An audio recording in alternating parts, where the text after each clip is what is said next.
Rhonda, this is Erin. You'll let me know when we have quorum. Yes, thank you, Erin. Thank you. Welcome. Yeah, 4.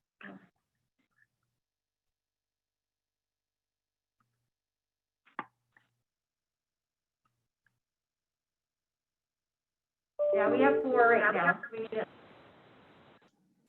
Did you say we have quorum? No, not quite yet. Oh, We need okay. another.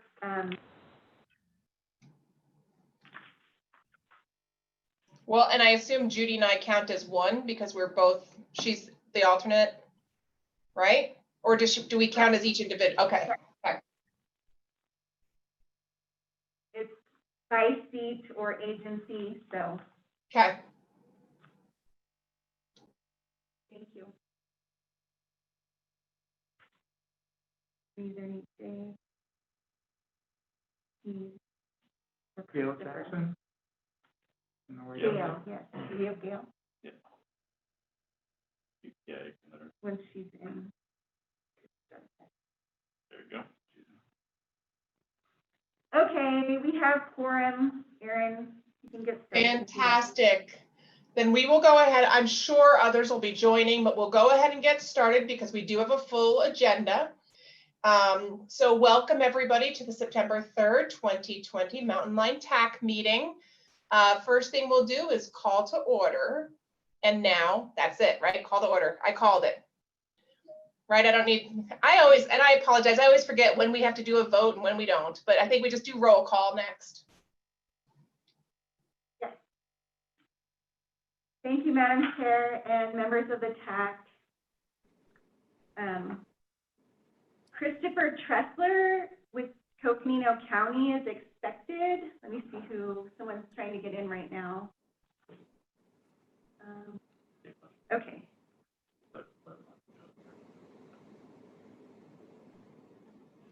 Okay, so we're expecting Christopher Tressler, and then Lucinda Andriani will join us around 10:30-ish. But Christopher's not on yet. Jillian Thomas, Coconino County Citizen Representative. Present. Thank you. Jeff Bowman, City of Flagstaff. I'm here. Thank you. City of Flagstaff Citizen Representative Kevin Parks. Present. Dave Wessel, Metro Plan. Good morning, I'm here. NAU Aaron Stom. Here, good morning. Thank you. And also NAU Judy Maynard. I'm here. Thank you. And Christopher Tressler just joined us from Coconino County. Christopher?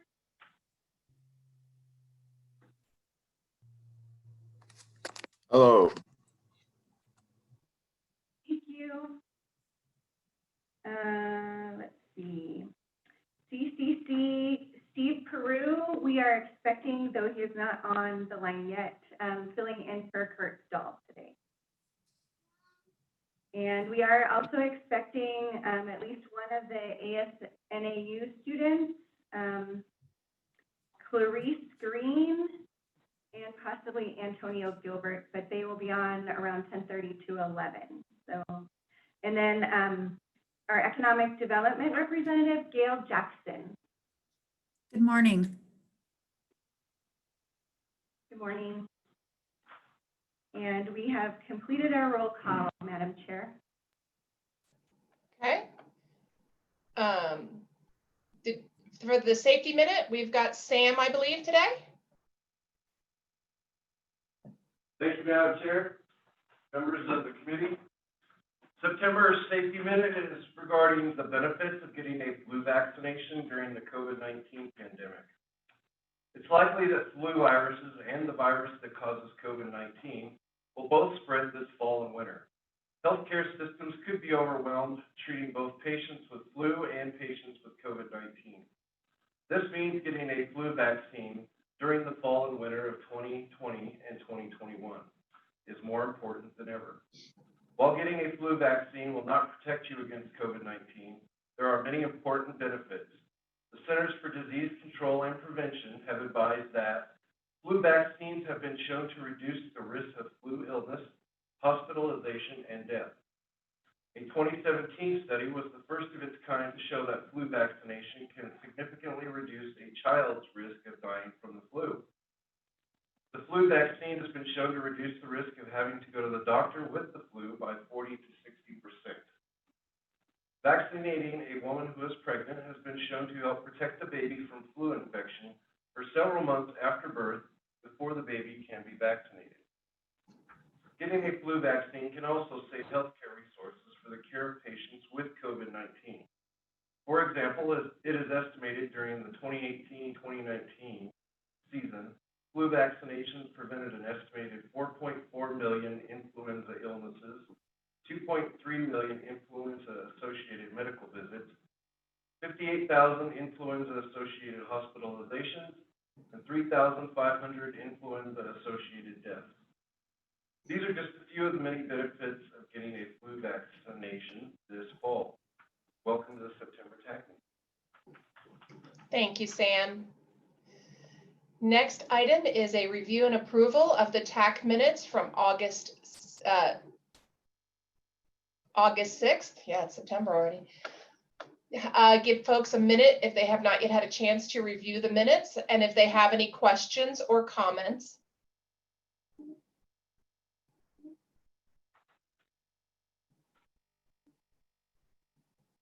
If there are no questions or comments, if I could get a motion to approve.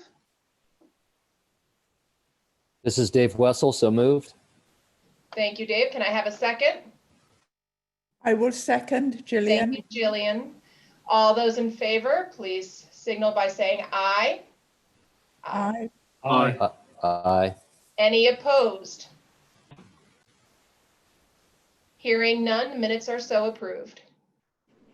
We will move on to our business agenda. And the first and most important thing of our day, I'm going to say, is the rules and procedures of code and conduct training with Mitesh. Thank you, Madam Chair. Members of the committee, I appreciate the opportunity to join you today to go over the code of conduct or several provisions of the code of conduct that Mountain Lion has recently adopted. We're going to, hopefully, if I'm speaking too fast, just please slow me down. I have a tendency to speed up when I'm giving a presentation. Next slide, please. Mitesh, this is Erin. What I will do is I will monitor the participants. If anybody has a comment or question, please use the raise hand functionality and I will call on you if that works for you, Mitesh. That's fantastic. Thank you, Madam Chair. You're welcome. Okay, the second most important point of the day. I really don't want this to be one of my lectures at ASU. I really would like to have an open discussion here, engagement with everyone that's on the line. So raise your hand if you have any questions, or even if you want to share a story that is relevant to what we're talking about.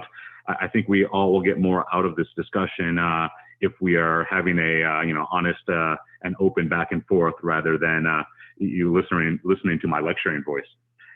It's a little bit more difficult virtually, but I think with Madam Chair monitoring the chat and the system, I think we can get through it. So next slide, please. A bit of a roadmap of what we're going to cover today. We're going to spend most of our time on social media usage. It's one of the new provisions in the Code of Conduct, and a little bit less time on representing Mountain Lion in the public and public meeting decorum and order. You all are very familiar with the public meetings and interacting with the public, so we'll go over some of the guidelines that were adopted in the Code of Conduct, but I want to spend most of our time today on social media usage, since that is extremely relevant in today's communications with the public, and it changes on a daily basis. Next slide, please. Okay, this is the most important point of the day. We're going to go through some lessons learned and some pointers, but the idea here is not to discourage anyone from putting information out on social media or to encourage, hiding of the truth or misstatements of any sort. Social media is here and is extremely relevant. So instead, we want to provide, some guidelines in drafting the social media post and how social media should be used and the ramifications of, misuse or potentially what could happen in the risk scenarios when social media is not used appropriately. So bottom line, think hard before you write. I know everyone here is a professional, but sometimes we need to be reminded of that. I need to be reminded of that when, you get emotional and, you want to respond to somebody in kind, but, pause, think, and then write, even if it's a social media post, text message, or email. Next slide, please. As we are starting to see, social media is an extremely powerful tool, and there are countless beneficial examples. I just listed a few here from across the country. Counties in Washington state are using Facebook to contact residents to connect them with services when, mudslides and other natural disasters take out the telephone systems. More recently, Minneapolis is using TikTok, one of the more new social media platforms, to raise awareness on the 2020 census. And Maryland has started using Instagram stories, which is a new feature or relatively new feature compared to the age of Instagram, to engage with students to get school safety information and feedback back. And the bottom line here is that, the types of social media are constantly changing. We're all familiar with Facebook, Instagram, Twitter. Those have been around for many, many years. And any of us that have kids will tell you that, those systems are now the dinosaurs, and there are new systems that, they're using that kids don't even want to be on Facebook anymore. And that's where like the TikTok and the Instagram stories and Snapchat and a number of other platforms fill the need. So depending on the audience that the public body is trying to reach, I think it's very important that, the public body be cognizant of which platforms are out there and who's going to get the most viewership and readership and get the feedback, the desired feedback that we're looking for. Next slide, please.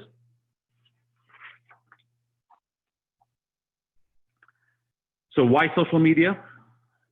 Because, the first line says it all. Digital engagement enhances communications. We're all accustomed to our traditional forms of communications. But in the modern world, there are a lot of people out there now that get all their information, all their news, and engage with the world through a digital medium, rather than looking at newspapers, rather than looking at bulletin boards or flyers or whatnot. So, to broaden the scope of the messaging that Mountain Lion puts out there, it's imperative that we also include digital medium and social media as well. And it provides access to a type of information that is different than what we are used to. Before we had print newspapers, even websites, but social media is designed for, quick bits of information, infographics, 1-minute stories that really deliver the point.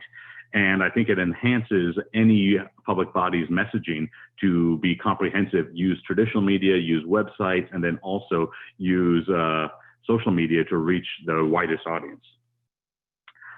And by doing that, it helps us create trust and transparency. A lot of times government and public body information distribution is very formal. It's based off of meetings and scripted statements.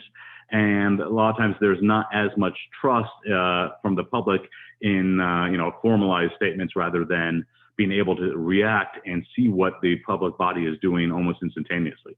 And that's where social media can really kick in. It shortens the time between messaging from delivering the message and getting it out to the viewer. We can be more relevant and react to things that are happening today, tomorrow, almost in near time. And by doing that, I think the viewership can get an appreciation that we are reacting and doing things in real time, rather than having a formalized response, even though we are going to talk about how it should be formal, but they see that we're reacting, and it's a little bit more, opens up the veil behind what we're doing and provides trust in our activities. And then it's a useful tool. Depending on the tool that we're using, social media can be a one-on-one communication tool. It can be a one-to-many communication tool, a combination in between. And, after now more than a decade of usage and expansion, it is an expected method of communication. But because of all these things, we do have some warnings. So the next slide, please.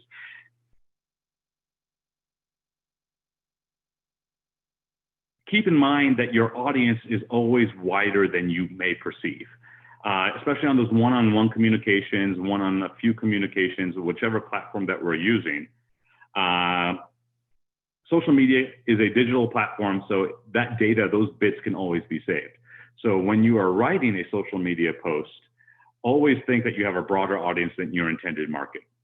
You know, there potentially could be judges looking at anything that you are writing, juries, items may be provided to the media for print in the newspaper, on online internet news sources. And then, you know, in any of these cases, it eventually comes across my desk because if there is an issue or a contention, then the lawyers start looking at it to see what we can make out of it as well. So that brings us to the worst enemy rule. My partner, Scott Holcomb, which many of you know, came up with this one himself. Anything that you write, anything that you post and distribute on the internet or in a social media platform, keep in mind that while you're writing it, write it so that what would you do if your worst enemy had this and could use that post? And, you know, we don't have enemies, but your negotiation partners, the opposing side of a deal, other members on a board, the opposition of a public neighborhood group to a project that's being put out there. What would they do if they saw your post and were able to take a fragment of it, take a portion of it, and use it for their purposes? And this is really an embodiment of the same concept, both of these points. You know, posts are permanent. No matter what platform, even if we're using Snapchat where things get deleted, someone can always take a screenshot of it. Someone can always save it. Posts are permanent. And when somebody wants to use it against you, they can be taken out of context. And then you're on the defensive to justify what was in that post and why it was put out there. So these are just rules to keep in the back of your head while you're drafting your messaging. You want to look at it to make sure that, you know, it's complete and you can have complete justification and explanation of what is being said. Next slide, please. Another way to say the same thing, the New York Times rule. Every time you prepare to write, ask yourself, if this was published on the front page of the New York Times, would it be clear to the world what I am talking about? How would it look to the reader? And could I defend what I said on a witness stand? And this goes, you know, this is a broader topic, you know, not just in our social media, but in our business writing, in our emails. You know, when we get into litigation on something, one of the first things that the attorneys want to do is get, you know, discovery and get copies of all emails, get copies of all communications between parties, just so we can see what was said, because people don't have a recollection of what they were saying 3 or 5 years ago. And so I think it has to be a recommendation in the present. When you are writing a message, you got to keep in the back of your head that this may seem inconsequential now, but I'm writing it. If it comes back in 7 years, will I know what I meant if it's not a complete message? Will I know what the intended message was or who the target was and what the scenario was? And I think this is explained a little bit more on the next slide, please. One of my partners uses this slide in a presentation, and obviously we're talking more than just email, but we're talking social media. But this, I believe, drives home the point. You know, it's kind of jokingly said, but what does email stand for? And it's evidence made available in litigation.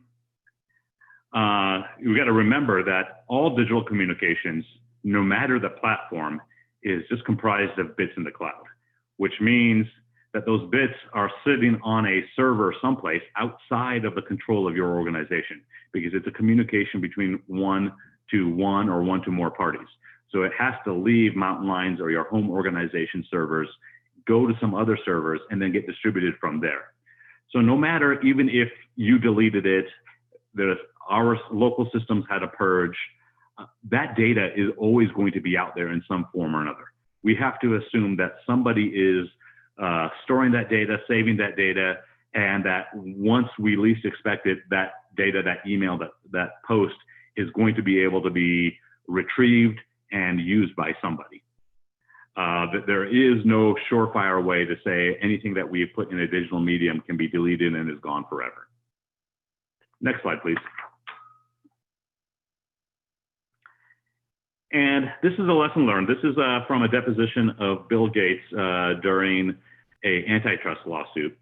And I'll let you guys read it through, but the key point here is that, you know, the attorney has Bill Gates in a deposition and is asking him about an email communication to him and his board or his executives. And he's like, well, I bet you never thought that it would be used in this manner. And, you know, Mr. Gates is like, what do you mean? And he's like, well, when you wrote this email to your executives years ago, you probably never thought that I would be using it on a stand or using it in a litigation setting to ask you questions. And Mr. Gates appropriately responds, is like, well, I've had for a long time now, since 1990, I've assumed that any email that I wrote may be reviewed by third parties and be used in some manner. And I think that, you know, is a good focus for any communications that we are putting out there in whatever medium. Because of the permanency of this data, anything that we do may be returned to at some point in the future and may be used in a manner that we did not originally intend. Next slide, please. And so, you know, there's dangers attributed to messaging. You know, when we write letters, and I'm sure many of you are the same way as I am, you know, there's a draft, there's a proofread, there's a review. Sometimes we have somebody else look at it. So it's more of a formal communication. Multiple people are putting eyes on it. There's spelling checking, there's grammar checking. So the danger is limited because it's an intentional distribution of information to an intended target. And we go through it over and over again to make sure the message we're trying to get out there is correct. You know, email has become a little less formal, and, you know, some of these same warnings apply to email. You know, a lot of times people respond emotionally to emails. It's created in haste. Got to quickly get a message out there before the next meeting. And so there's a potential for poorly thought out communication. And I think, you know, we've all been comfortable in using email long enough that, you know, we all know that email has a way that can bite you and the tone is not there. So we're a little bit more careful in email. But texting and social messaging has taken that to a new level. It's near instantaneous communication. We provide immediate feedback, so there is no formality in what we're doing. The tools don't have the grammar checking and the spell checking necessarily. And whether or not you are really angry or sarcastic, sometimes that messaging does not come across. Probably worse than an email because there are fewer characters. You know, there's use of graphics and pics and memes and, you know, emojis and all sorts of other items, but the tone may not be delivered the way that you intend it to, especially considering that you can never be sure of who the reader is going to be or who the recipient is going to be. So texting and messaging needs to be viewed almost with the same thought out approach that we use with letters and more formal emails as well. Next slide, please. So the same rules that we use in our business writing should apply to, you know, social media communications. You know, we should focus on the facts. You know, no one is ever going to have an issue with a factual communication, and that is not filled with exaggeration or sensational language. And closing the loop is very important. You know, don't leave open ends. If there is a response and chain going around and it's obvious that someone doesn't get the full picture of what is being communicated, always circle back and make sure that things are being understood, because that is what's going to save you if a text message or a communication is taken out of context and used against you or used against the organization. We can then provide the rest of that statement saying, no, it was very clear to what we were talking about. Look at this exchange. So-and-so followed up and said, no, these are the facts of the scenario, and this is the action that we're taking. You know, everything was accurate. Everything was fully described in this communication. And, you know, in social media, we want to stay focused on the true goal. And that's where, you know, we'll talk a little bit about later about the normal order of operations where we want to have consistent messaging, but we want to establish what the goal is for that message. And then we want to stay true to that and not steer away from the message, even if other people are responding and going off topic. We want to stay on topic and stick with the facts. Next slide, please. These are just a couple of examples on avoiding sensationalized or exaggerated language. And, whether this is a text message, whether this is a social media post or an email, but you can see how things could be used awry. And these examples are taken from real life examples, but designed to exhibit that point. I've just had it enough with those contractors from XYZ company. They're like Keystone Cops as far as I can tell, and we were never getting our street project completed. You could imagine if what was going to be an internal communication gets leaked to the press or gets leaked to an opposing neighborhood group, where they could then use that information to say, look, Mountain Line doesn't even have confidence in its contractors, and this project is behind schedule, and they don't even know if it's going to get completed, and what other havoc they could wreak with that messaging. So just an example of what to be careful and what not to get out there. Next slide, please. Same thing. Without these improvements, this department is a time bomb waiting to explode. I think it's self-explanatory. I don't need to go much into that. You don't want messaging like this out there in whatever form. So when we have sentiments like these, and we'll talk a little bit about open meeting laws and public records requests in a short bit, but we forget that we still sometimes have a phone to use. And I would much rather have Mountain Line executives and board members and committee members and employees, if you're frustrated or, exasperated with something, pick up the phone and talk to people. Let's not create a written record that can then be later used out of context. Because as soon as an official communication like this is put into print, it becomes a public record. And there are responsibilities that go along with the dissemination of those public records if someone makes a request. Next slide, please. So this touches a little bit upon that. Any communication that is of an official nature that deals with the business of the organization or your home organizations, by the staff, by the committee members, by the board members, can be a public record. And this is very important to drive home. We've done this training before. I'm sure your home organizations have talked about this. The recent laws and expansion of Arizona's public records laws makes it clear that it is not just records that are held on Mountain Line servers or your home organization servers. If any communication out there is done in your official capacity and relates to official business, that is a public record. Now, by using only Mountain Line systems or your official emails or our official social media platforms, we get to, or at least Mountain Line gets to, control how that information is being stored. We have retention laws that require storage for periods of time. Now, when you use a personal device, a home device, that burden then shifts to you. If you don't provide those communications to Mountain Line to store, and it's attributed that those are official communications, and if there is some sort of legal issue that is raised, the court is going to look to the producer of those communications, you, because they were on a personal device, to see if you stored those appropriately with Arizona's retention laws. And there is personal liability and personal fines associated with the new laws if that has not been properly done. So this is a recommendation that if you're going to be communicating in your official manner, only use Mountain Line's approved channels. That way they are appropriately backed up and the information is stored. Second important point is, we talk about open meeting law violations all the time in the context of formal public meetings. We have a TAC meeting, we have a board meeting, but we have to keep in mind that this, social media has provided a new channel of communication, but there could be multiple people on those communications, multiple board members, multiple committee members.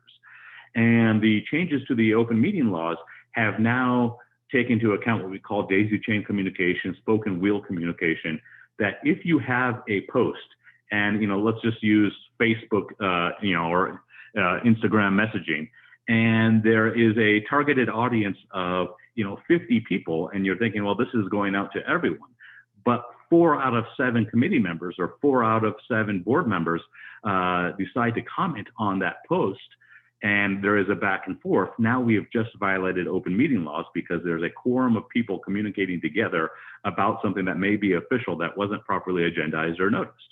And so we got to be very careful when we have communications where we're not entirely certain the world or the full audience And even if we know who is on there and we're thinking that it's just an informal communication, but it contains or is directed to a predominantly number of the board or committee, we have to watch out for the open meeting law violation. And the third point is that when we are out there engaging in communications, and we're going to talk about this in a second, we all represent Mountain Line, but we also have our home organizations.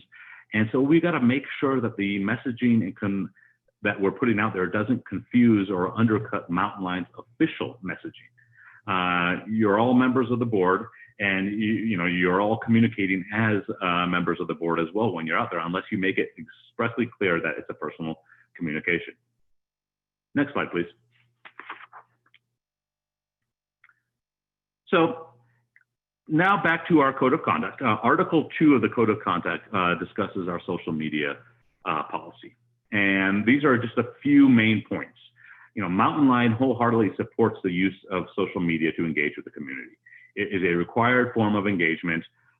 We reach a broader audience, and that is our mission, to disseminate information about the services that we provide and what we can do for the community. But Mountain Line also needs to be able to control and decide what is spoken on its behalf and when the official messaging should be distributed. Next slide, please.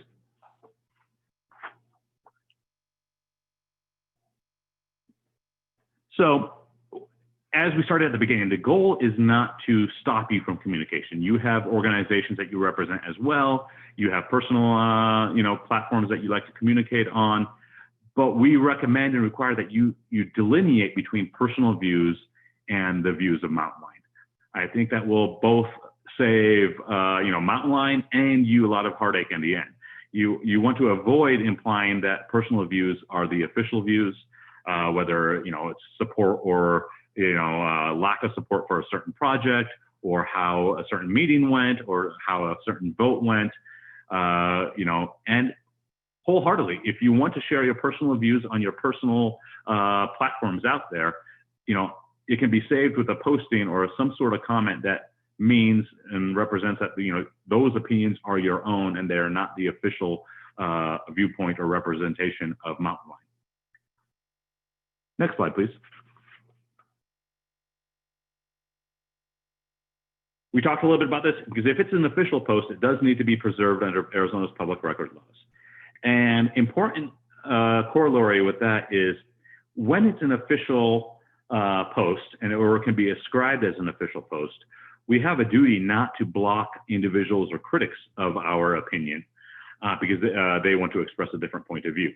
Because we're engaging with the public and we have to take in all viewpoints. And therefore, it is important not to delete comments or responses as well, because those responses or those comments are part of the public record, then that would need to be preserved. And as I mentioned, we do not want to create a digital forum because we don't want an open meeting law challenge on top of any, alleged or inappropriate communication. Next slide, please.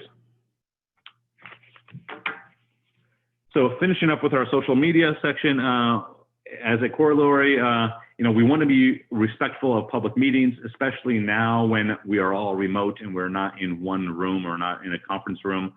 And it's against Mountain Line's policies to use social media during an agendized and noticed meeting, especially like, for instance, right now. The information needs to be coming out through Mountain Line's official channels, and we may all be privy to information in the agenda that we're going to have open for discussion, but we want to make sure that is presented in an orderly fashion and information is not put out there before it is discussed at the appropriate time in the agenda during a meeting. Next slide, please. So just a couple of the risks involved. So when we have these issues with social media and communications, and it reflects on you, it reflects on the member entities, and it also reflects on Mountain Line. It may have a negative impact on your reputation if something that you have said is used out of context.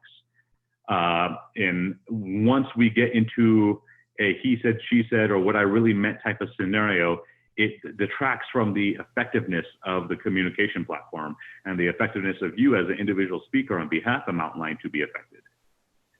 Importantly, if somehow the messaging relays information that was provided by attorneys or financial advisors, you have the opportunity that, even though you did not mean to, that you have waived privilege, because as soon as that information is communicated to a single third party, that privilege is lost for the whole organization.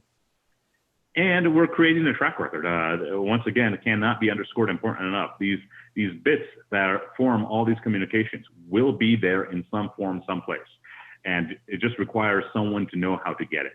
A lot of times when we get into litigation, the courts have adopted whole rules on electronically stored information now, and how we're supposed to access that and what sort of rules that are going to govern that.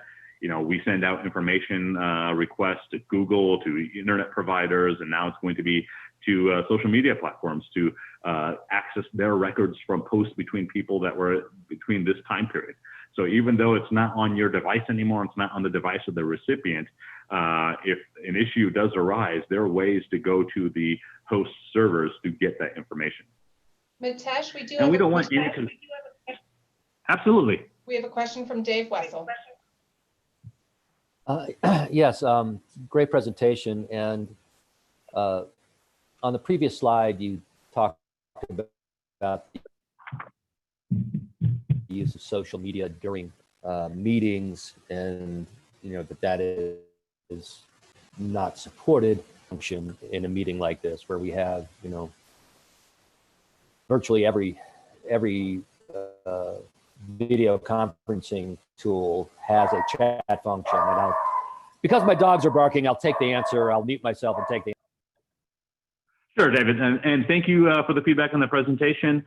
And yeah, great point of clarity. And I didn't mean the chat between the group here, or even the information that's being recording for YouTube or a public entity.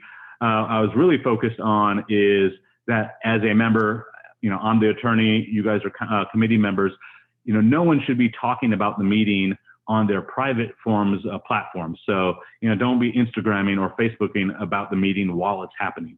If you have a Twitter account for your home organization, don't be issuing tweets about what Mountain Lion is talking about at the meeting while the meeting is happening, because it's hard to capture the full gist of a meeting in situ. So we want to be able to say, okay, we have the recorded presentation, Mountain Lion has put it out there, and the Mountain Lion's releasing its official statements, but we don't want to confuse the message. And that's one aspect. The other aspect is while we're, if we were engaging in those behaviors and those communications, sometimes our mind is not focused completely on what is happening before us. If a member of the public is talking, or one of our fellow committee members is talking, that may impact what the message is that you're putting out there, and you may miss the importance of the discussion. So we just want to be cognizant that we don't want sidebar communications happening during a meeting. David, does that kind of explain or answer your question? Yeah, that helps. Thank you. Thank you. Okay, let's go to the next slide. We're going to just summarize some of the rules that we talked about. The worst enemy rule, make sure that any communication we have is, at least thought out and designed in case it's being used against you by your worst enemy. Same thing with a judge or jury. That's not what I meant. That happens all the time in these digital communications, just because the tone that we intend to deliver is not there. The facial expressions are not there. And if a third-party viewer is looking at it and they're using your communication, if it's not fully clear what we're communicating about, it's going to come back and say, well, that's not what I meant in that communication, but then how are you going to prove what it is that you did mean? So we want to be complete. And as we've all seen with email and other forms of communications, humor is hard to deliver. We may say something in a sarcastic, humorous manner, but it's not going to come across that way to a third party that is not part of that initiation or that communication, or does not know what we are talking about. The next bullet point is the emotional response. A statement from a third party, a member of the public, or somebody else on the committee may get us angry, may get us frustrated. And we say something because we think that it's going to get the load off our chest and make us feel better. But it sometimes doesn't, especially when you now have a track record of that written communication that you have to deal with into perpetuity. So we want to make sure that you don't have trouble explaining your statements. And, I think all of these bullet points, really come down to is we want to be complete. We want to be fair. We want to be, make sure that the messaging is what we want to get out there from a neutral party, from a quiet position that is not taken from emotion. And then, just between you and me, let's never have that conversation. If it's just between you and me, let's pick up the phone and talk. Let's meet and talk. Let's not put any statement in writing that should be attributed to a comment just between you and me, because it is not. It is out there for everyone to see. And from our email lessons, we all recognize that we need to make sure who is in the to line, and the same thing with social media. Who is in the chat? Who can that be forwarded to? Who can be invited to see the information that we have put out there? So that is, something that to be cognizant. If it's private, take it offline, take it to a phone or a personal meeting. Next slide, please. I want to close on our social media section with, just a reminder of the Mountain Lion Way. We are an organization that has a structured approach. So staff brings forward information to the board or the committees early about what we want to discuss, what projects we're working on. And then, the concepts are floated and ideas are advanced and discussed in a committee format. And that helps us determine what the organization's official response is going to be for something, what the official communications are going to be. And then once those conversations happen, we distribute the information to the public in a formal, measured way. And whether that be to a newspaper, whether that be on our website, whether that be in Mountain Lion's own social media, but we have a structured manner and approach. So as much as we want to communicate to the public, if it's going to be on behalf of the organization, we want to try to maintain this approach. Okay, thank you very much. That's our social media presentation. I'll pause there in case anyone else has any questions about social media. I am not seeing any hands raised. Okay, thank you. Can we go on to the next slide, please? Okay, Article 4 of our Code of Conduct discusses and provides, really in bullet point format almost, feedback on representing Mountain Lion in the public. And so I thought we'd just spend a few minutes going through some of the more important ones. This first point, both in our internal communications and our external communications, we need to respect individual perspectives, backgrounds, and contributions. Our organizations are more effective when we have, multiple viewpoints, diversity of viewpoints, and individual backgrounds. And we want to make sure that everyone feels represented when they come to present to Mountain Lion, when we are out there talking to the public. And it's important to remember that, someone's experiences with Mountain Lion may not be the same from our perspective. We have the insider view, and when we're out there communicating to the public, they may have feedback that is not to our liking or is not reflective of all the facts that we know. So we want to make sure that we are fully understanding of, everything that is being put out there. Two of these points, and in those communications, Mountain Lion has goals and priorities, and we want to be respectful of those goals and priorities when we are out there engaged with the public. Especially when we are all members of our home organization. Mountain Lion is an alliance of different bodies, different governmental bodies. And so we also have to balance between the best interests of the authority and then the best interests of our home organization. And so we have to be cognizant of what hat we're wearing when we're out there talking to the public. And this goes back to, one of the things that we mentioned in the social media. Just be very clear whose views that we're representing out there when we are engaged in communication. Next slide, please. So when we come to meetings, attendance is a high priority. It takes all of us to make this business go forward. And so please come prepared to participate. We have agendas, and the team does a great job of distributing the information in advance and providing materials and any other discussion points that we need to provide. So come prepared to talk, come prepared to take action when action is needed. And even in our internal communications, our board meetings, council meetings, and in our public meetings, want to avoid divisive conduct. We are an organization of, subparts that are here to work together. So we don't want to drive a wedge between any of our member agencies. And then just remember that your actions and communications not only reflect upon you and your home organizations, but also upon Mountain Line, because you are a member of this organization. Next slide, please. Meeting decorum is covered in Article 5. Please show up. We just talked about that. If we don't have a quorum, we can't conduct business, and be prepared. As we've all found out during this time of COVID, we have a lot of different technology and equipment that we can use to now join meetings.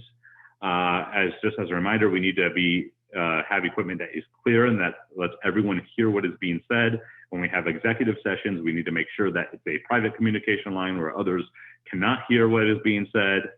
And listen, focus on what the message is, and participate, and vote when you need to vote. Next slide, please. This may seem formal, but to control the conduct of a meeting, it's recommended that we always address the chair. Madam Chair controls the meeting, and she gets to maintain the order of the meeting. And so we request permission from the chair to speak. We wait for recognition. We wait for our turn to speak. And importantly, the good decorum rubs off on others, because even when we get back into where we're meeting in public, the public has to follow the same rules as we do as council members or people of Mountain Line addressing the council. And so if we are a proponent of the rules and the formality of the rules that help the meeting flow well, then the public will take lead from that and also follow the rules that are recommended of them. And last, we want to stay on point, stay on agenda. A lot of times, especially when we have broad meetings and we have different parties talking about the same topics, different organizations, it's easy to get off track. And that's a little bit of my role. I help sometimes bring the discussion back onto point, but we never want to get so far off field that someone can say that this is a different subject matter, this is a different topic that was not agendized and noticed, and that we have violated open meeting laws. Next slide, please. As we were saying, all persons must follow the same rules, whether they're the council members, the staff, or the members of the public. And violators may be removed by the presiding officer. So if someone is not following the decorum rules, the chair does have the power to eject somebody from a meeting. It's probably easier said now in the digital form where we can drop somebody from a meeting. But I've represented a municipality where we've actually had to kick somebody out of a meeting, and that person was arrested, and we had 9 months of lawsuits based off of that. So, but when it needs to happen, that power does reside with the presiding officer. Next slide, please. So many of us are familiar with the Roberts Rules of Order, and our rules don't necessarily align 100% with the Roberts Rules. These are merely suggestions for an orderly meeting, but we have found that the Roberts Rules can limit the valuable discussion that is part of a good meeting here. For instance, it recommends that each council member would only be able to, or committee member, discuss something once. So we're not strictly aligned with Roberts Rules, because our rules promote the open meeting laws and the discussion that we want to promote. But the one good point that you find in Roberts Rules or any rules of procedure, it provides the presiding officer the ability to enforce on all occasions the observance of order and decorum among the members, and therefore, and to decide the questions of order. So if something's not clearly stated, if there's a question on how a meeting is supposed to proceed, it is up to the presiding officer then to make that determination and proceed. Next slide, please. Just a couple of reminders. All motions must be stated and seconded. There are times when there are motions within motions, so it's almost like a nesting doll. The nested motion needs to be fully resolved before we return to the overarching motion. And the rules, state rules, were recently updated. We need to have ayes and nays or a roll call for all votes, because if it's not a unanimous vote, the minutes of the meeting have to reflect how every single member of the body voted. And just as a reminder, if you do not vote or abstain from voting, the vote gets considered with the majority. Next slide, please. When committee members are out there in public or talking to the organization's agents and contractors, remember that as individual committee or board members, we do not have authority to act on behalf of the organization unless that authority has been delegated to you. But the board does have the corporate authority to act as a body after a vote. So just a distinction, because sometimes we have subgroups, subcommittees, and the committee members or board members may be in communication directly with people on the matters of Mountain Line. And we just got to keep in mind that certain matters have to be official before we can direct people to act. That was my final slide. So the next slide is just a question slide. I am open for questions, comments, or anything that you want to hear more on. Thank you very much, Josh. Any questions or welcome. comments?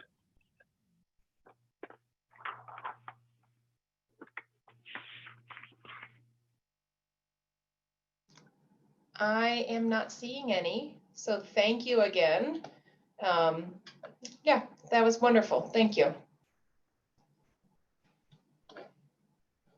So if we are, oh, thanks. So if we're ready to move on to our next agenda item, it is consideration for approval of application and execution of contract for 5307, 5339.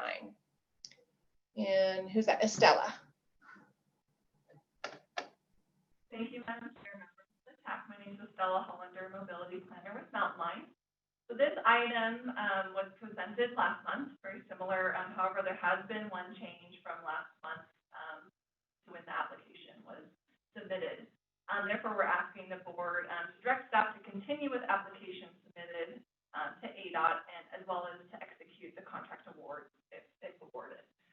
So last month, there was approval for the application for Mountain Line technology upgrades as well as for a bus storage facility on NAU's campus. However, NAU is not able to commit match at this time. Therefore, we switched the project out. And so we partnered with the city as well as MetroPlan to rewrite the application and to leverage Proposition 419 funds dedicated to bike and ped projects. So the project was for first last mile improvements near bus stops. So that would include filling in sidewalks as well as bike lanes that improve connections to transit. The Mountain Line's commitment has not changed in terms of the technology upgrade project. And therefore, we are seeking approval again since this application has changed from the original order request last month. And that is it. I'm open for any questions. Any questions or comments for Estella? Okay, seeing none. Thank you, Estella. Next is consider the COVID-19 reopening plan. Kate.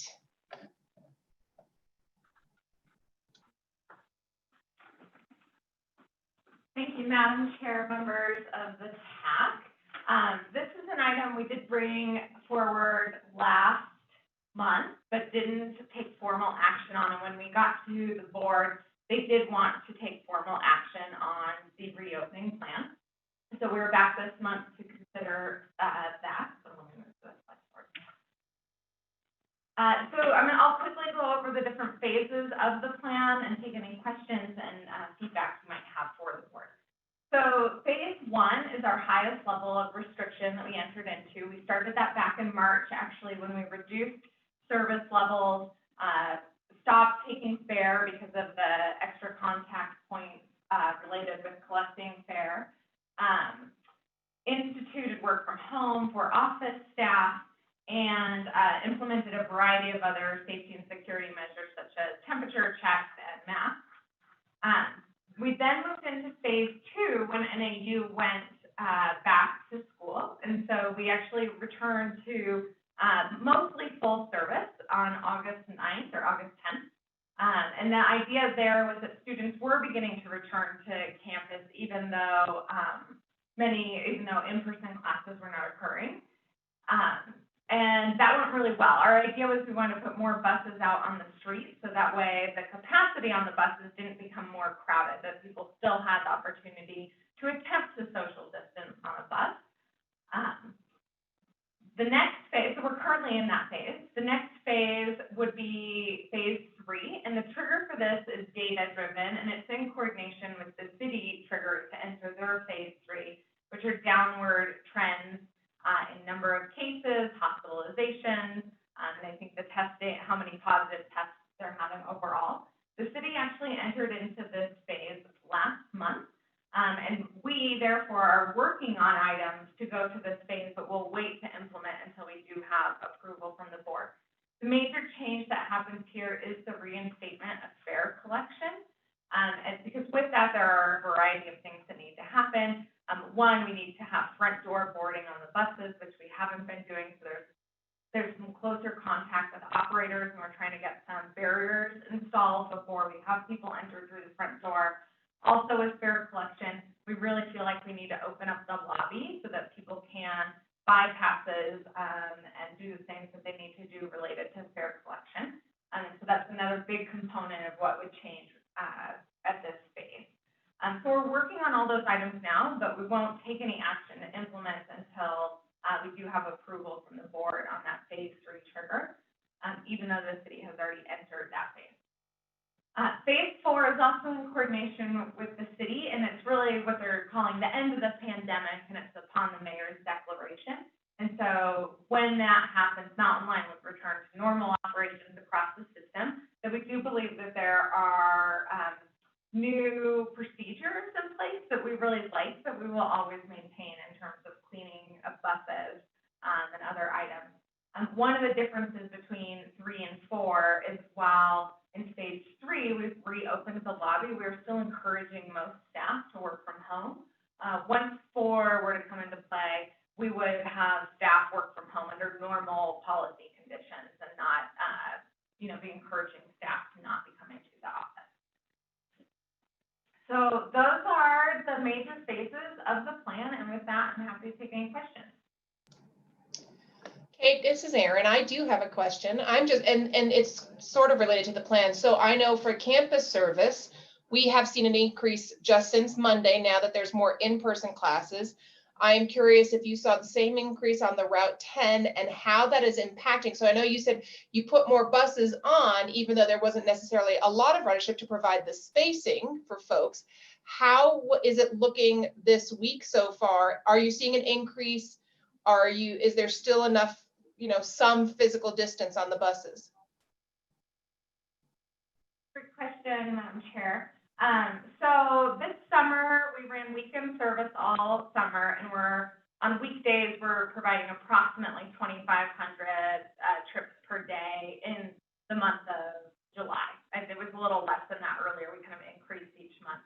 On August 9th, we went back to full service except for Route 10. We kept reduced service levels on Route 10, and we went to about 3,000 trips per month. So we saw an increase just across the system in general. We put the 2 additional buses out on Route 10 on August 24th, so a week before in-person classes, to start to create capacity there. We jumped to about 4,000 trips per day across the system. They seemed fairly well spread out, not like it was all Route 10 ridership, but I think it was more Route 10 than other routes. And then I just looked this morning at what's happened this week since classes resumed in person, and it looks like it's trending upward as well. So this week of the 24th, we had about 4,000 trips per day. This week, we look like we're trending more about 4,500 trips per day. I did not have a chance yet to really dive in to see what routes they're occurring on, but I looked really briefly, and buses don't look overly crowded. Typically, this week, we would be providing, 11,000, 12,000, 13,000 trips a day. So we're still significantly reduced compared to what we would be. But we are every time we put frequency out, we immediately see a bump in ridership. Okay, thank you. Other comments or questions for Kate on the reopening plan?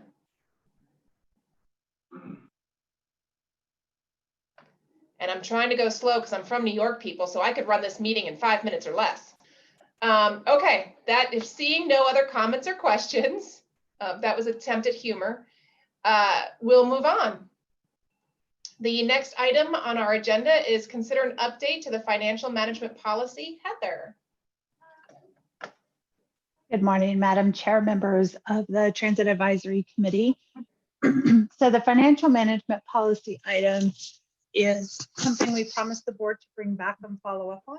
So the presentation and staff report that you have is just to adjust our policy for a couple of either outstanding or missing items.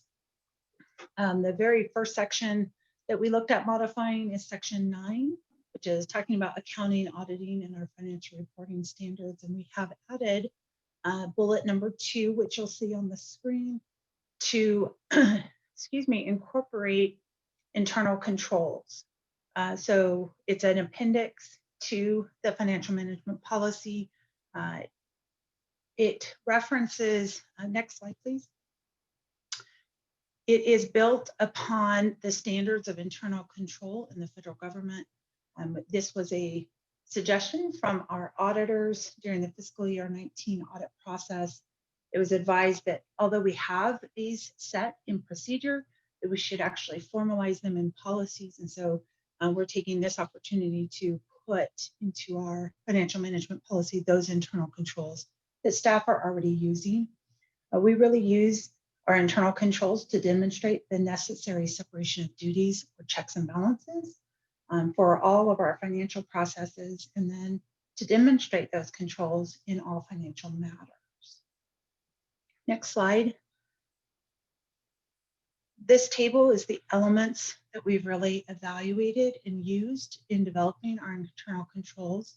So controlling the environment, this is the procedure that we have for items like payroll processing, and it talks about how those changes are evaluated. Assessing risk, we develop procedures and responsibilities based on review and regular examination of potential threats. We control activities. For example, we require 2 ink signatures on all checks over $100,000. That's just one control measure that we have. Information and communication. We offer monthly and quarterly reporting that involve my position as well as the deputy general manager, and really all of our directors and managers as well. And then we bring those to the board twice a year. And then monitoring, that's similar to information. It's really reviewing those reports. And then also having accounts payable or payroll processes reviewed and monitored by our CFO or previous administrative director to really evaluate all those changes and make sure we have documentation for them. So our internal controls involve 6 different positions that look at different financial processes and procedures. And I just want to note, we've not experienced fraud, theft, or significant errors in our processes since 2006. And in fact, our last audit finding was over 5 years ago, and it was for a 30-minute timesheet error. I'll just pause to see if there's any question on our internal control section. I am not seeing any hands raised, Heather. All right, next slide. The next section that we looked at while doing this update is section 10, risk management. We're proposing 2 adjustments to that section. The board of directors has asked us to evaluate what we have been using for years upon agreement with the city of Flagstaff, which is really a 10% fund balance. So that means when we look at our financial projections, we always demonstrate where our fund balance, our remaining revenues, are above that 10% of operating cost. The board would like us to use 20% when we're looking at service planning. So we've modified policy or section 10 of the financial management policy for that request.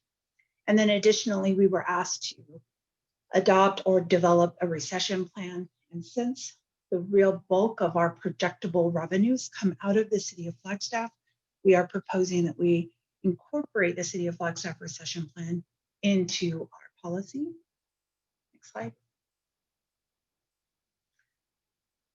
This is just an example of that first change to section 10. So you can see here the red line is our current 10% fund balance. So with the adoption of this policy change, we would then separate out capital and operating revenues and demonstrate a 20% fund balance on operating revenues when we look at service changes and evaluate the sustainability of those changes. Next slide. This is just a quick glimpse of the economic recession plan that the City of Flagstaff has adopted. And again, we would our policies. Next slide. These are the 5 stages of that recession plan. So there is an alert or minor recession, which is up to a 2% loss in revenues. Moderate, that would be a loss between the 2% and the 5%. Significant, 5% to 10. Major, 10 to 20.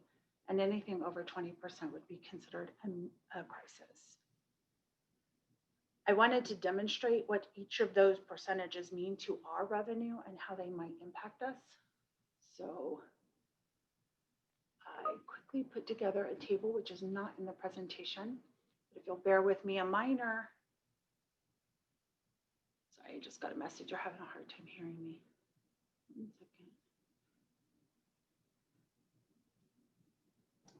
It's just within the last couple of minutes, all of a sudden the sound changed and it just got very low. Is this better? Little. Okay.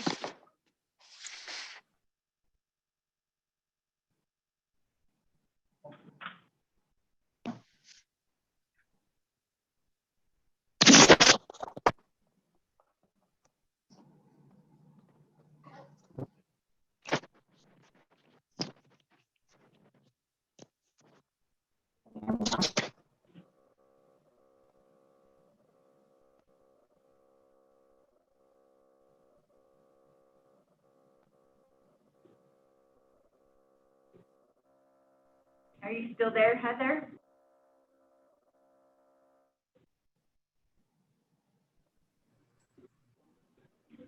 Did we lose Heather? Can you hear me now?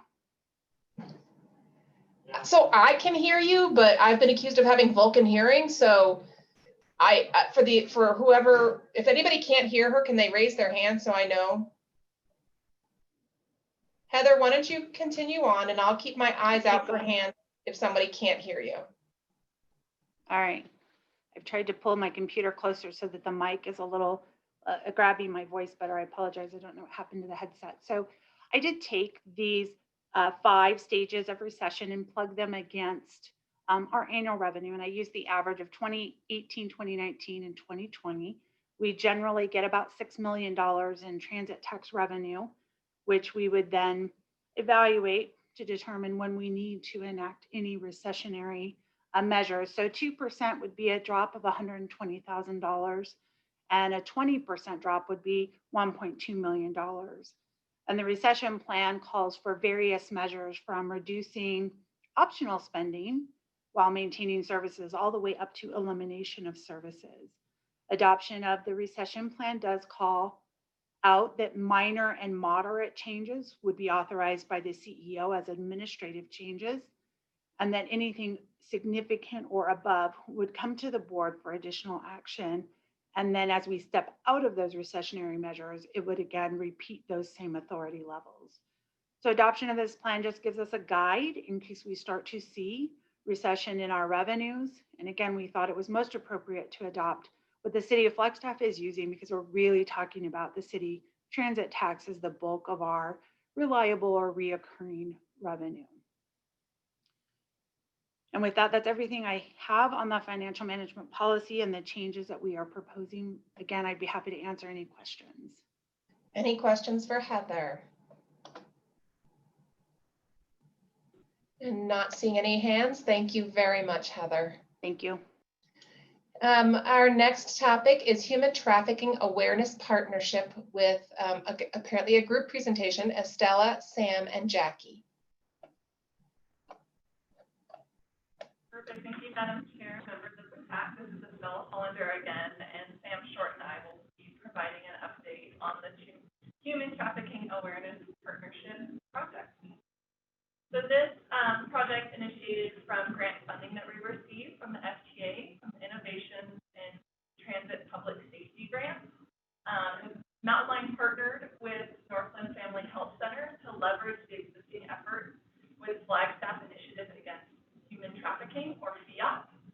essentially, there's 4 components with this project. So one is a human trafficking awareness campaign, training for frontline staff, as well as e-alerts, which Sam will go into more detail, and providing free bus passes for the reentry of survivors. On all these components, we are working closely with TAC, who is a branch of Northland Family Health Center. So first, the awareness campaign.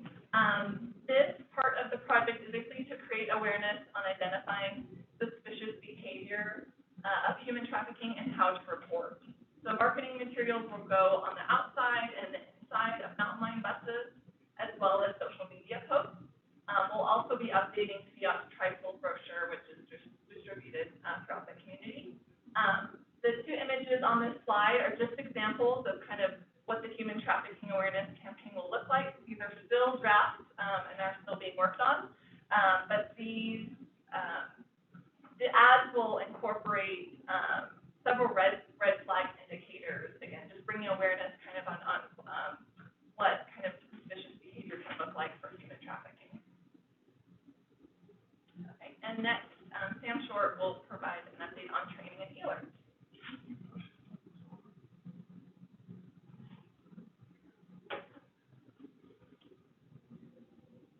Good morning, Madam Chair, and members of the Transit Advisory Committee. This is Sam Short again with the Safety Manager with Mountain Line. So as a result of the grant we were awarded for innovations in transit public safety, we're excited to add several new items into our safety and training tool bag. The first of that would be the FIAT, with the Flagstaff Initiative Against Trafficking, will provide NAPID training staff with train-the-trainer instruction regarding human trafficking awareness. Also identifying human trafficking and how to report human trafficking. Also, training staff will provide this training to our frontline staff after they have received it. So we want to get all of our frontline staff trained in human trafficking awareness, identification, and reporting techniques as well. And then finally, in the training aspect, all of our frontline staff will receive de-escalation training from the Flagstaff Police Department. I have already spoken with them, and they have agreed to come do that training for us as soon as we have are able to provide in-person training. The next item that we're very excited to add to our safety and training tool bag is e-alerts. E-alerts is a web-based phone app where anyone can download the app on their phone and they can report different types of situations to NATA in real time. This will be used for customers, employees, and anyone in the public in general. They can download the app on their phone and report different situations to us in real time. Some of the different report types that they could report to us in real time would be safety and security concerns. Another would be human trafficking. There's also a selection where they can choose to contact the police department directly. Suspicious activity, you can make a comment or complaint, and also give kudos for mountain line staff if they want to. Those are just a few of the report types that anyone can send to us on their mobile phone in real time. That's all I have. Are there any questions? Thank you, Sam and Estella. Any questions or comments? I would just say, it's a phenomenal program, and it's great addition to the Mountain Line service. I am not seeing any hands, so we will move on. The next item is consider an owner's representative for the Downtown Connection Center. Kate.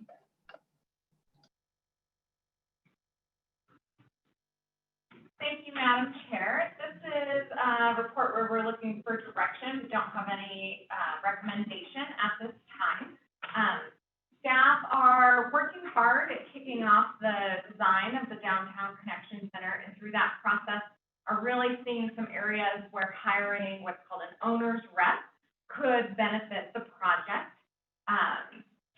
So an owner's rep is someone who can come in and help deliver large capital facilities, and they bring a team of experts to help do that. And so it's everyone who understands things from project management, project financials, to what the futures of steel might look like, or how to implement a project, and really bringing a breadth of expertise to a large project.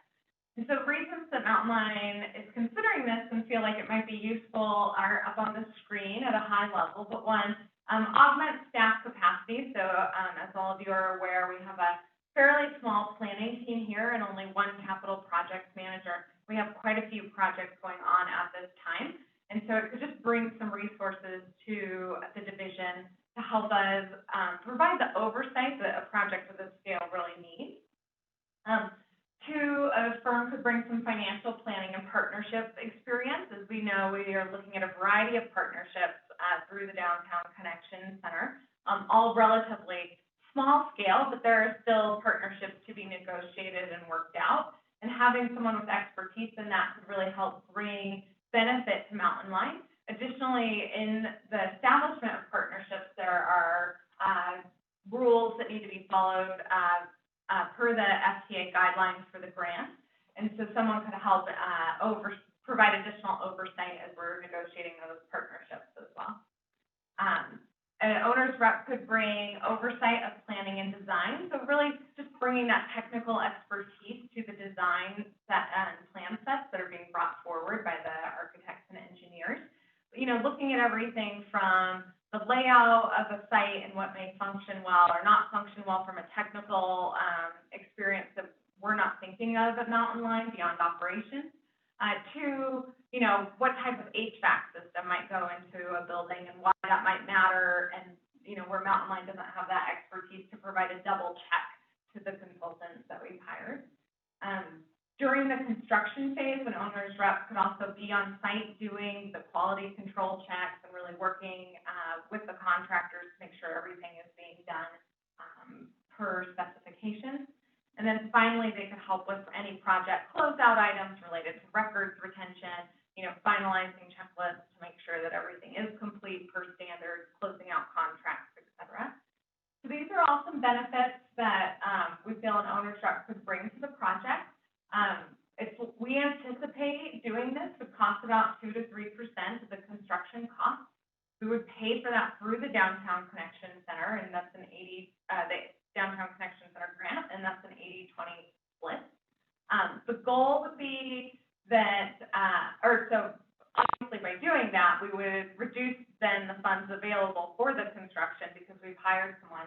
But there's a goal that you recapture value in the project elsewhere because you do have someone providing this close oversight with really great technical experience.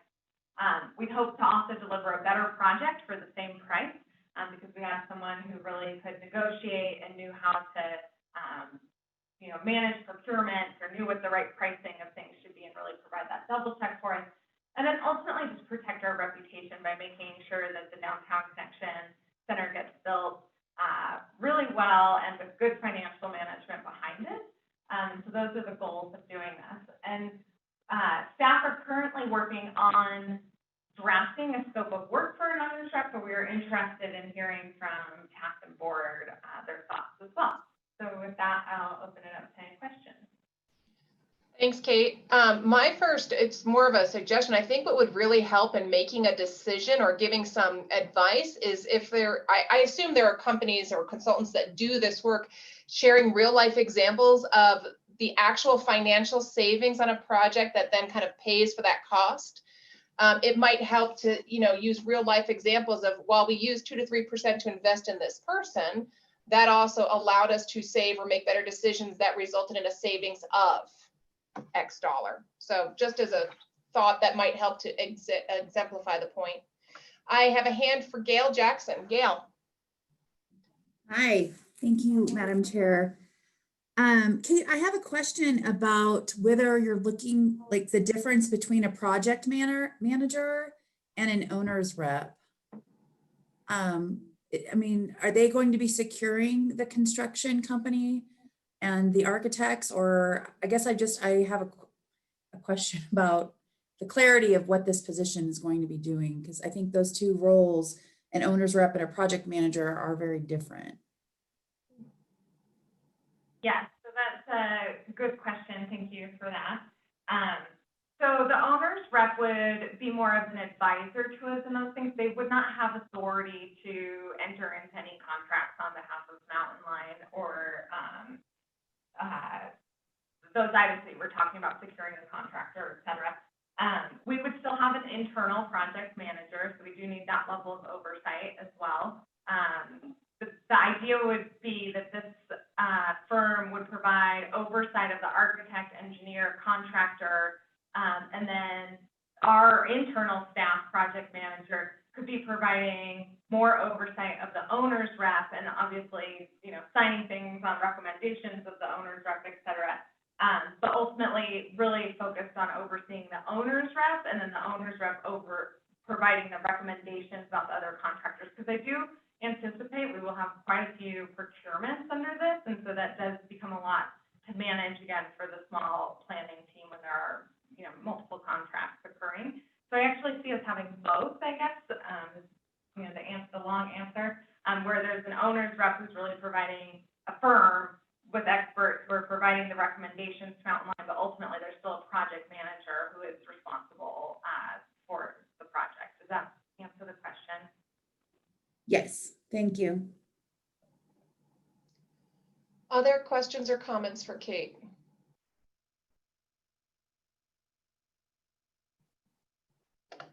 Okay, seeing no additional hands. Thank you, Kate. So just to remind folks, the progress reports are included in the packet that Rhonda sends out in advance. And so we don't review those, but there's an opportunity if you have a question or comment on any of the progress reports. And so that would be an update on the general consulting services contract and a summary of current events.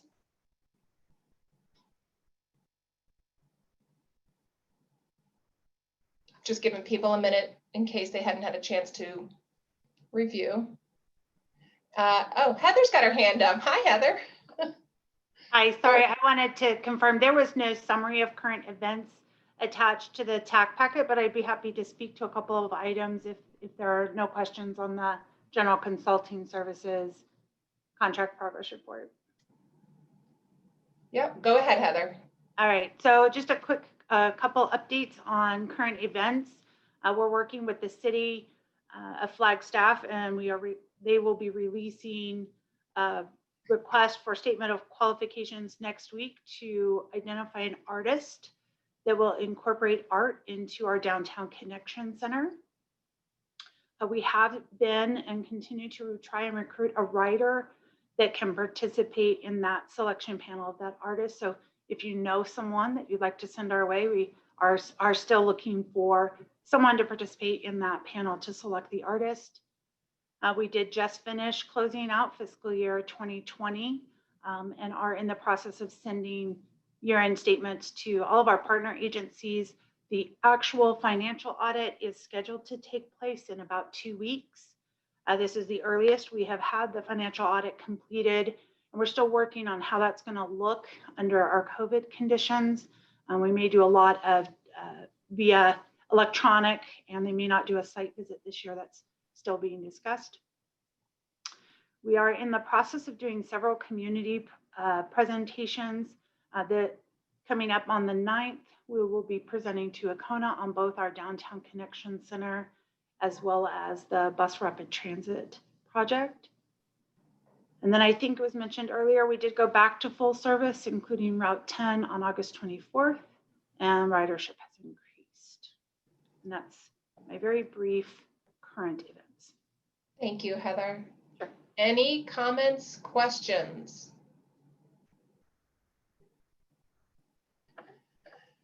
Seeing none, I will remind folks that the next meeting is Wednesday, October 21st. And if there are no, I don't have to get a vote to adjourn, right? I'm just allowed to adjourn? Madam Chair? Correct. Yes. Hi, this is Steve Pruitt. If I might, just very quickly, I apologize for being late to the meeting. Sure. But I'm Kurt Stoll's alternate from Okay. CCC, but I'm also on the transit board. And I just want to take a moment to acknowledge, of course, to thank the TAC on behalf of our board chair, Jamie Whelan, for the work that you all are doing in support of transit and Mountain Line Transit. And I also want to take the opportunity to acknowledge the naming of our general manager CEO, Heather Dalmolin. As you all know, the transit, or the board rather, did take the action recently to appoint her to the position and take the interim part of her title off. And so we're very pleased with having made that progress, and we just want to acknowledge the work of the entire staff through the changing leadership and the interim assignments that we had with Kate and others on the management team. But again, just want to, on behalf of the board, to the TAC, to the staff, just to thank and acknowledge everyone's support to the work that we're doing. So thank you. Thank you very much, Steve. You know, Heather, you've been doing the job for so long. For me, it just feels like it's been for quite a while, but congratulations on the official announcement. And thank you, Steve, for taking time to recognize that. Are there any final comments or questions from anybody? And hearing none, I'm pretty sure I don't need a vote. Meeting adjourned. Thank you, everybody. Thank you, Erin. Thank you. Thank you. Thank you. Thanks. Thank you. Bye-bye. Good day.